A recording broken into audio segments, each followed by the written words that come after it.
আজকের গল্পের নাম তুই আমার একান্তই ব্যক্তিগত। তো এই গল্পটা লিখেছেন হালিমা ইসলাম মিম। যেভাবে তিনি লিখেছেন সেইভাবে শোনাচ্ছি, যদিও এটা কাল্পনিক, বাস্তব না।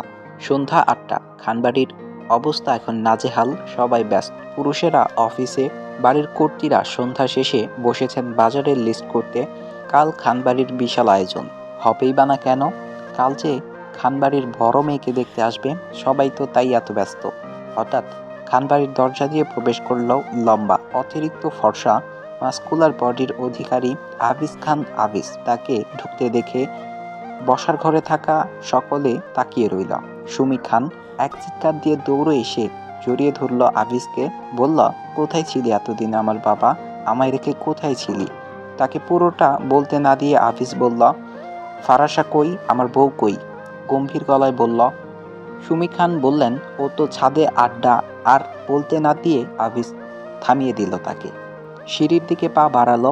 ৪০ বিঘা জমির ওপর বিশাল রাজপ্রাসাদের মতো বিশাল বাড়ি। পুরো বাড়ি জুড়ে একটাই বিশাল অসম্ভব সুন্দর ছাদ। সন্ধ্যায় বাড়ির সব ভণ্ডদের আড্ডা হয় সেখানে। বাড়ির সব ছেলেমেয়েরা আড্ডা দেয়, অন্যদিনও দেয়, কিন্তু আজকে আরো জমিয়ে দিচ্ছে ওরা। কালকে কারণ এ বাড়িতে আরিন খানকে দেখতে আসবে, যে কারণে ফুফাতো ভাই বোনেরাও এসেছে। প্রায় অনেকদিন পর তাদের দেখা। আবিস বাড়ির প্রথম ও বড় সন্তান। আবিসের পাপারা ৪ ভাই ১ বোন। আবিসের পাপা সবার বড়, নাম সাইফুল খান সাইফ। তার স্ত্রীর নাম সামিয়া খান সুমি। তাদের এক সন্তান আবিস। তারপর আবিসের মেঝো পাপা আমিনুল খান আমিন, তার স্ত্রীর নাম আয়শা খান।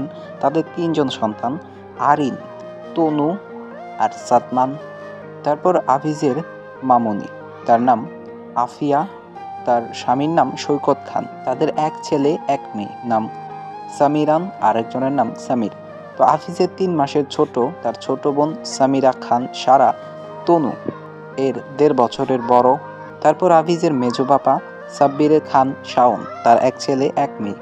বড় ছেলে আরিফিন ও সাদমানের ২ বছরের ছোট, আর বোন ফারাসা খান আঁচল। ফারাসা তনুর ৩ মাসের বড়। এরপর আফিসের ছোট পাপা সামিউল খান, তার এক ছেলে এক মেয়ে। বড় মেয়ে নাম আরিশা, আর তার বয়স ১৩ বছর। আর ছোট ছেলের নাম, তিনি হচ্ছেন বাড়ির সবার ছোট, নাম রিফাত খান রাফি, বয়স ১০ বছর। এইদিকে ছাদে সব ভাই বোনেরা মিলে গানের কলি খেলছে। আর এবার পালা হচ্ছে রাফির। ওকে দন্তস্ব দিয়ে গান করতে হবে, কিন্তু পারছে না। ওকে সাহায্য করার জন্য তনু বলল, আরে আরিফিন ভাইয়ার ফেভারিট সিঙ্গার। তখন আরিফিন বলল, আরে আমার ফেভারিট সিঙ্গার তো বাংলাদেশি। তখন ফারাসা বলল, আরে আরিফিন ভাইয়ার ফেভারিট গান নার্গিস আপা। তখন রাফি বলল, ও মনে পড়েছে, সন্ধ্যাবেলা বেগুন খেতে করতে গেলাম চুরি, হয়েছে না? তখন সবাই একসাথে বলে উঠল, হ্যাঁ হয়েছে। তাদের কি ভন্ড এমনি এমনি বলে? এই কারণেই বলে। ওদের আড্ডার মাঝখান দিয়ে ছাদে প্রবেশ করলো আবিস। আবিসকে দেখে সবাই একটা হাই ভোল্টেজের শক খেয়ে গেছে। ১০ বছর আগে রেগে বাড়ি ছেড়ে চলে গিয়েছিল আবিস। এই কয়েক বছরে বাড়ি ফেরা তো দূরের কথা, ১ সেকেন্ডের জন্য কারোর সাথে কথাও বলেনি। কেউ তো জানেই না সে কোথায় ছিল।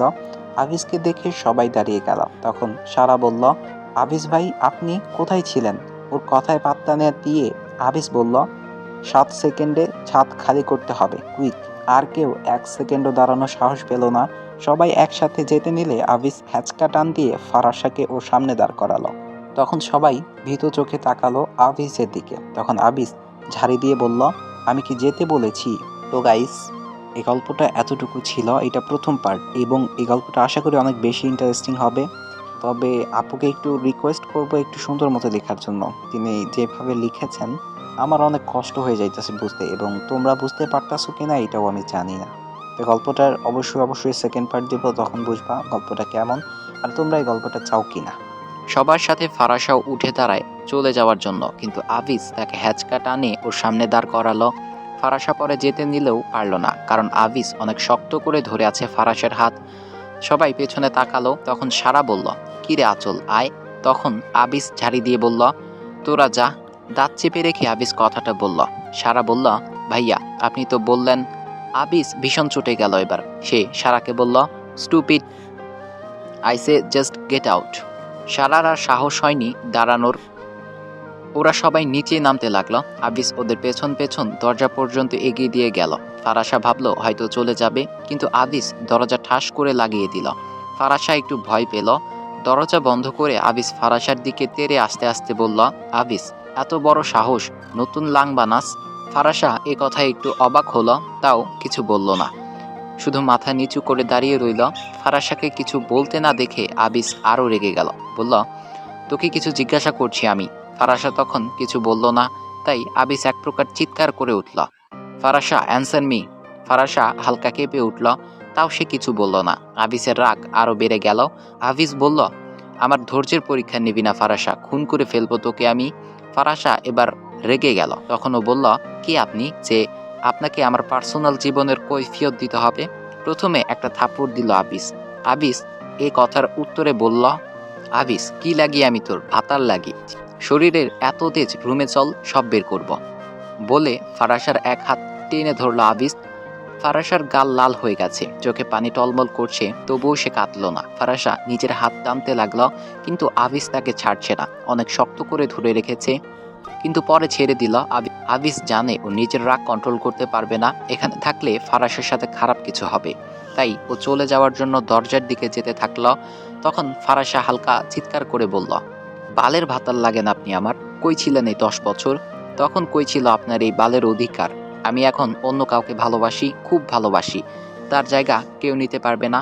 তো গাইস, তুই আমার একান্তই ব্যক্তিগত, এই গল্পে এটা সেকেন্ড পার্ট ছিল। তো কেমন ছিল সেকেন্ড পার্ট অবশ্যই কিন্তু বলবা, আর থার্ড নাম্বার পার্টের জন্য কে কে অপেক্ষা করবা এটাও কমেন্ট বক্সে বলবা।